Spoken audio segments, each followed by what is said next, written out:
नमस्कार दोस्तों, स्वागत है आप सभी का हमारे YouTube channel GK CL Rao में। आज हम भारतीय इतिहास से एक महत्वपूर्ण वीर योद्धा शिवाजी के बारे में चर्चा करने जा रहे हैं। शिवाजी जो एक हिंदू साम्राज्य को स्थापित करने में अपनी महत्वपूर्ण भूमिका निभाई और एक अखंड विशाल मराठा साम्राज्य खड़ा किया, जिसका आगे चलकर अपन मान सकते हैं कि मुगल जो गद्दी थी, दिल्ली की गद्दी, उसके एक प्रमुख दावेदार के रूप में प्रस्तुत हुए। लेकिन समय ने भाग्य ने उनका साथ नहीं दिया और 1761 जो पानीपत का युद्ध था, तीसरा युद्ध, उसमें उन्हें औंधे मुक्की खानी पड़ी, जिससे विदेशी कंपनी जो ईस्ट इंडिया कंपनी है उसको यहाँ पर भारत में पसारने का मौका मिल गया। अपन बात करें शिवाजी ने अपना किस प्रकार से साम्राज्य खड़ा किया था, इसके बारे में आप चर्चा करेंगे।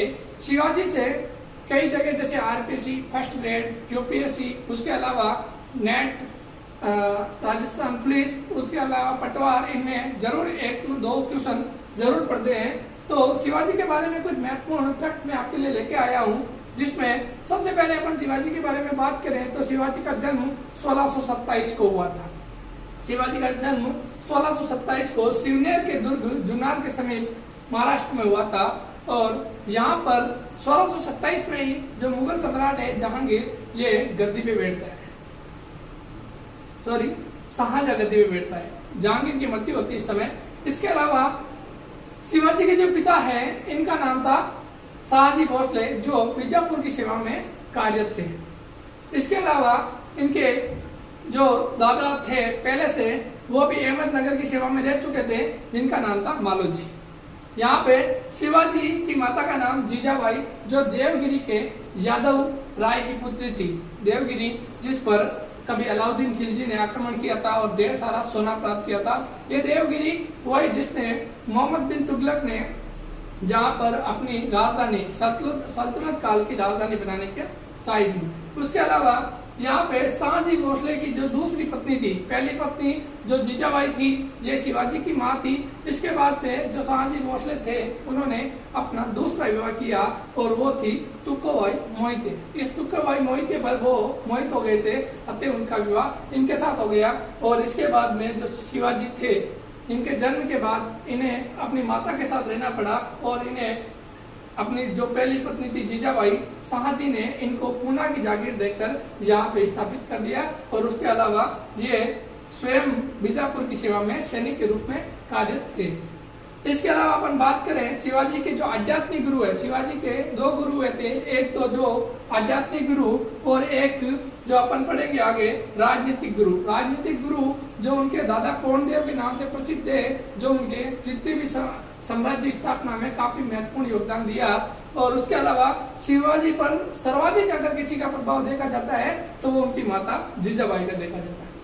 यहाँ पर उनके आध्यात्मिक गुरु समर्थ गुरु रामदास थे, जो अपने आप में काफी समर्थ थे। और ये दरकरी संप्रदाय जो अलग से जो महाराष्ट्र है, उसमें बहुत सारे संत हुए। कहते हैं कि जो भक्ति आंदोलन है उसकी शुरुआत दक्षिण भारत से मानी जाती है। और उसी दक्षिण भारत में जो 2 संतों के 2 अलग अलग संप्रदाय हुए थे, एक दरकरी संप्रदाय, और ये जो दरकरी संप्रदाय होते थे, ये राजनीति में सक्रिय रहते थे, यानी राजाओं से मेल मिलाप करना और आदि सब। और बाकी जो अन्य संप्रदाय थे, वो राजाओं से इतना मुलाकात नहीं करते थे, जिनसे तुकाराम वगैरह काफी मिले हुए थे उसी संप्रदाय से। तो यहाँ पे आध्यात्मिक गुरु के रूप में समर्थ गुरु रामदास को जाना जाता है। और इनकी जो प्रमुख पुस्तक है वो दासबोध और आनंद भुवन, ये इनकी 2 पुस्तक है। ये कई बार क्वेश्चन आता है कि समर्थ गुरु रामदास की पुस्तकें कौन सी है, या फिर इनके बारे में पूछ जाते हैं दासबोध या आनंद भुवन किसकी पुस्तक है,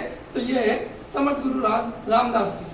ठीक है। इसके अलावा अभी तक अपन ने जो पढ़ा था, एक तो ये जन्म के बारे में, ये काफी इंपॉर्टेंट है कि शिवाजी का जन्म कहाँ हुआ था, तो सिवनेर। ठीक है। उसके अलावा सिवनेर के दुर्ग में जुन्नर के समीप महाराष्ट्र, पुणे में। ठीक है। इसके अलावा इनकी माता का नाम कई बार आता है, क्योंकि सर्वाधिक प्रभाव इनकी माता का रहा था, अतः इनके माता के बारे में कई बार पूछा जाता है, तो अतः इनकी माता का नाम जीजाबाई था। ठीक है।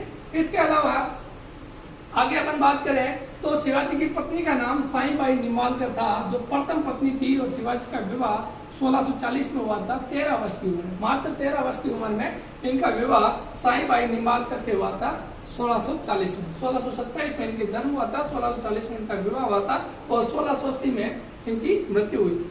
इसके अलावा अपन बात करें आगे, इनकी जो प्रथम विजय के से लेकर जो इनके प्रमुख जो किले जीतने का है उनके बारे में चर्चा करें तो इन्होंने 1643 में सिंगनगढ़ का किला जीता। अपने विवाह के 3 वर्ष पश्चात की या 16 वर्ष की आयु में, मात्र 16 वर्ष की आयु में इन्होंने सिंगनगढ़ का किला जीता। उसके बाद ठीक 3 साल बाद में 1646 में तोरना का किला जीता।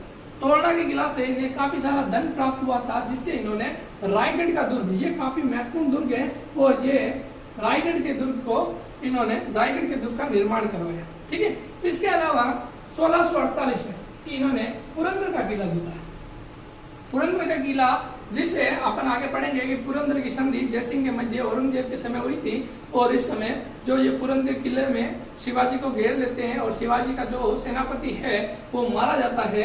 इसलिए यहाँ पे ये पुरंदर का किला जो नीलोजी नीलपंथ से जीता था इन्होंने 1648 में।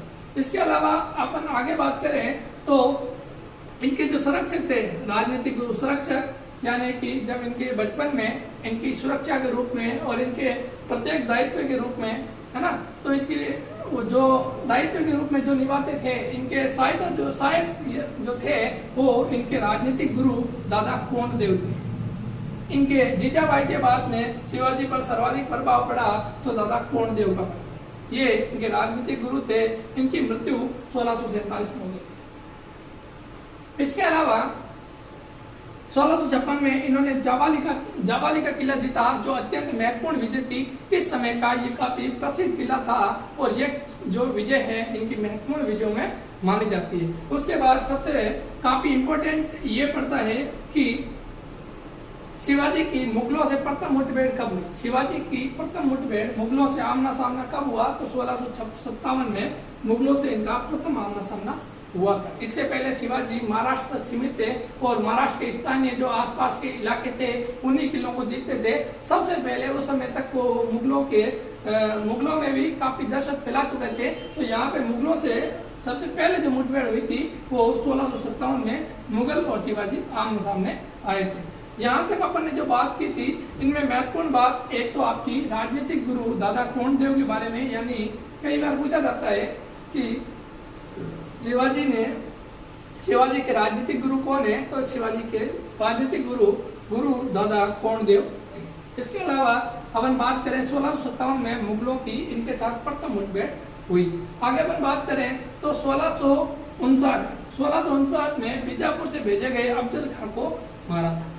बीजापुर जब इनकी बहुत सारी बीजापुर के बहुत सारे क्षेत्र को लूट लिया था, तब बीजापुर के जो आदिल शाह थे, काफी जो सुल्तान थे आदिल शाह, ये परेशान होकर अफजल खां, अपने एक सेनापति अफजल खां को, जो काफी क्रूर और अत्याचारी शासक था या इसका सामंत था, इसको भेजा और इसने एक योजना बनाई। इसने दूत के रूप में कृष्ण जी भास्कर, एक ब्राह्मण मंत्री था, इसको दूत के रूप में भेजा और शिवाजी को बुलाने के लिए। लेकिन शिवाजी ने इसे अपने ब्राह्मण धर्म की सौगंध देकर इसकी योजना के बारे में पहले से जान लिया और शिवाजी जो शेर के नाखून होते हैं उन नाखूनों को हाथों में पहन के इससे मिलने गए। जब अफजल खान ने अपनी कटार निकाल कर शिवाजी को मारने की कोशिश की या अपने बाहों में भींचकर इन्हें मारने की कोशिश की, दबाने की कोशिश की, तभी उसी वक्त शिवाजी जो बंद नख पहले से तैयारी करके आए थे उनसे उनकी छाती को, जो कमर के पीछे का जो हिस्सा है, उसे चीर कर अफजल खां को यहाँ पे मार दिया और इस प्रकार अफजल खां का अंत हुआ 1659। इसके अलावा अपन आगे बात करें 1662 में मुगल गवर्नर शाइस्ता खां का पुत्र फतेह खां मारा गया। अब जब औरंगजेब, अब मुगलों से प्रथम मुठभेड़ हो गई, यहाँ पे बीजापुर से भी जब इसका शिवाजी का खात्मा नहीं हुआ, तो आखिर में जो मुगल सम्राट है औरंगजेब, इसने अपने मामा शाइस्ता खां को दक्षिण में सूबेदार नियुक्त किया और सूबेदार नियुक्त करने के बाद इसे शिवाजी को मारने के लिए भेजा। लेकिन शिवाजी जिस किले में ठहरा हुआ था वो शिवाजी उसे अच्छे से परिचित थे, क्योंकि बचपन में वहाँ काफी सारा वे खेल वगैरह खेलते थे तो उन्हें हर चीज का पता था। तो रात के अंधेरे में इस पर अटैक किया गया शिवाजी के द्वारा। इसमें इसका पुत्र फतेह का मारा गया और इसकी अंगुलियां वगैरह काट ली गई और ये जान बचाकर भागा और औरंगजेब गया और औरंगजेब ने इसे अपने दरबार से निकालकर बंगाल भेज दिया। इसके अलावा अपन आगे बात करें तो 1664 ये अत्यंत महत्वपूर्ण डेट है। 1674 में सूरत में शिवाजी की प्रथम बार लूट की थी। शिवाजी ने 1664 में शिवाजी ने पहली बार सूरत की लूट की।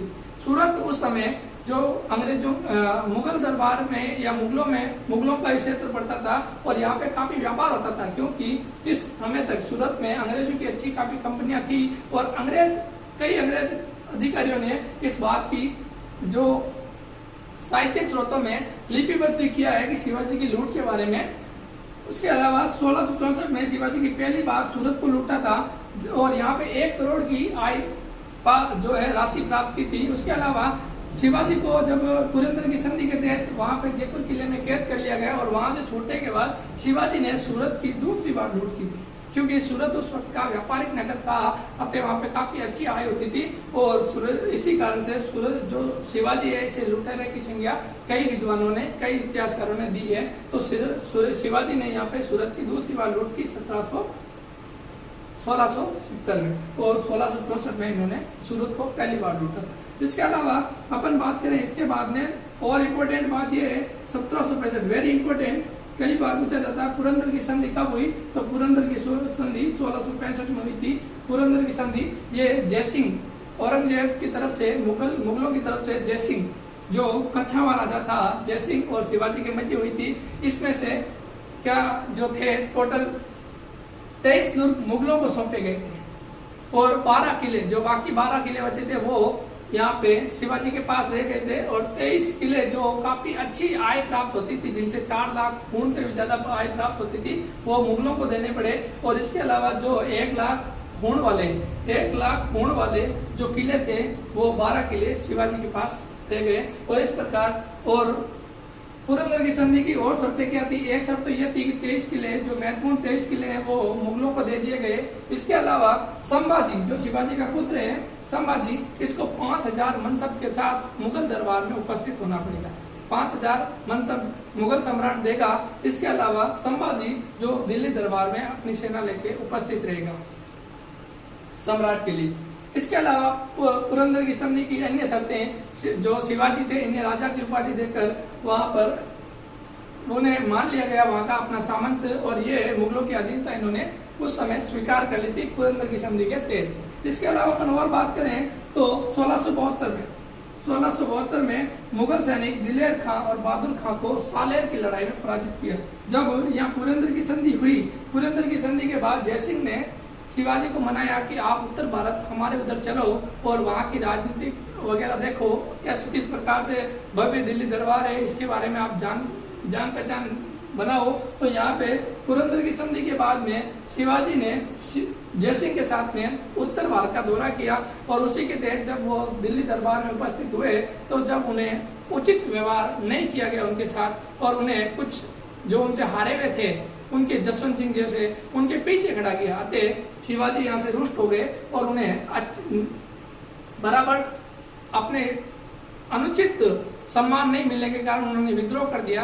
अतः औरंगजेब ने उन्हें कैद करवा लिया और जयपुर के किले में उन्हें कैद करवा दिया। आखिर में अपने जन्मदिन पर फल के बांटते हुए टोकरी में छुपकर ये जयपुर से किले से बाहर निकल गए और दक्षिण भारत पहुंच गए। दक्षिण भारत पहुंचते ही इन्होंने 1670 में सूरत को लूटा और उसके बाद में 1672 में जो मुगल सैनिक थे दिलेर खां और बहादुर खां इन दोनों को सालेर की लड़ाई में पराजित किया। इस प्रकार शिवाजी ने वापस अपने जितना भी साम्राज्य फैला हुआ था जो कभी मुगलों ने ले लिया था या मुगलों ने इस पुरंदर की संधि के तहत अधीन कर लिया था उस संपूर्ण को काफी सारा क्षेत्र को वापस लूट लिया, वापस जीत लिया। इसके अलावा 1674 में रायगढ़ के किले में इनका राज्याभिषेक हुआ। यह काफी इंपॉर्टेंट डेट है 1674। शिवाजी का राज्याभिषेक कब हुआ? शिवाजी का राज्याभिषेक यहाँ पे नहीं हुआ था। 13 वर्ष की उम्र में ये राजा जरूर बने थे लेकिन इनका राज्याभिषेक अभी तक नहीं हुआ था क्योंकि ये लूटमार करते थे और अपने क्षेत्र में बढ़ाते थे, अन्य लोगों से कर लेते थे, उन्हें सुरक्षा देते थे और आखिर में 1674 में इन्हें रायगढ़ के किले में, ये रायगढ़ का दुर्ग जो इन्होंने निर्माण करवाया था, रायगढ़ के दुर्ग का जो तोरने के किले से जो धन प्राप्त हुआ था उसे रायगढ़ का दुर्ग बनवाया और उसी दुर्ग में किले में अपना राज्याभिषेक करवाया। इन्होंने अपना राज्याभिषेक 2 बार करवाया था, क्योंकि जो पहला करवाया था वो काशी के विद्वान गंगा भट्ट के द्वारा करवाया था, जो कुछ दिनों बाद, ठीक 10-12 दिन बाद में इनकी माता की मृत्यु हो गई थी। अतः उन्हें ऐसे लगा कि ये शुद्ध नहीं हुआ है, शुद्ध रूप से नहीं हुआ है राज्याभिषेक, अतः इन्हें दूसरी बार करवाया। जो निश्चलपुरी गोस्वामी नाम का एक तांत्रिक था, उससे इन्होंने अपना दूसरी बार राज्याभिषेक करवाया। ठीक, इसके अलावा 1678 में संभाजी ने विद्रोह कर दिया था। संभाजी जो शिवाजी के पुत्र थे, संभाजी जो शिवाजी के पुत्र थे, इन्होंने ये काफी विलासी व्यक्ति था ये संभाजी, जो शिवाजी के कहने में नहीं था। शिवाजी ने अपने अंतिम समय में संभाजी को जेल में डाल दिया था, लेकिन इन्होंने जेल में जाने से पहले संभाजी ने दिलेर खां को यहाँ पे इन्होंने हराया था सालेर की लड़ाई में, उसी के साथ मिलकर इन्होंने विद्रोह कर दिया। और अतः इस बात से शिवाजी को काफी हृदयघात हुआ और ठीक 1680 में 2 साल बाद में उनकी किसी अपने पुत्र के काफी विलासी होने के कारण और अच्छी तरह से अपने साम्राज्य की चिंता करते हुए 1680 में इनकी मृत्यु हो गई। औरंगजेब ने उसके अलावा 1679 के आसपास औरंगजेब ने जो जजिया कर है इसका भी विरोध यहाँ पे पत्र लिखकर इन्होंने विरोध जताया था। तो ये शिवाजी के बारे में कुछ महत्वपूर्ण बातें हैं, एक बार फिर से रिवीजन कर लेते हैं। इनका जन्म शिवाजी का जूनार के समीप शिवनेर में 1627 में हुआ था। इनके पिता का नाम शाहजी भोसले, माता का नाम जीजाबाई, इनके दादा का नाम मालोजी और इनकी पत्नी जो थी वो साई भाई निम्बालकर थी। इनके गुरु का नाम समर्थ गुरु रामदास था, इनके आध्यात्मिक गुरु दादा कोंडदेव थे। इसके अलावा इन्होंने 1643 में सिंगनगढ़ का किला, 1646 में तोड़ना का किला और उसके बाद में उसे जो धन प्राप्त हुआ उसे रायगढ़ के दुर्ग का निर्माण करवाया। 1678 में पुरंदर की संधि, पुरंदर का किला जीता। उसके अलावा 1647 में इनके संरक्षक एवं राजनीतिक गुरु दादा कोंडदेव की मृत्यु हो गई थी और 1656 में इन्होंने जावाली की विजय प्राप्त की। इसके अलावा 1657 में मुगलों के साथ इनकी प्रथम मुठभेड़ हुई। उसके अलावा 1659 में अफजल खां को मारा। उसके अलावा 1664 में सूरत में पहली बार लूटा और 1670 में इन्होंने सूरत को दूसरी बार लूटा। 1665 में पुरंदर की संधि हुई, जिसके तहत यहाँ उत्तर भारत में इन्हें गए, वो भ्रमण के लिए गए, जहाँ पे इन्हें बंदी बना लिया गया और 1674 में इन्होंने रायगढ़ के किले में अपना राज्याभिषेक करवाया और 1678 में सालेर की लड़ाई में इन्हें दिलेर खां और मुगल जो सेनापति थे उनको हराया। 1680 में इनकी मृत्यु हुई। ये था शिवाजी के बारे में। तो हमारा वीडियो अगर आपको अच्छा लगे तो उसे लाइक, सब्सक्राइब एंड शेयर जरूर करें और भी अन्य वीडियो के लिए उसमें कमेंट जरूर करें। धन्यवाद।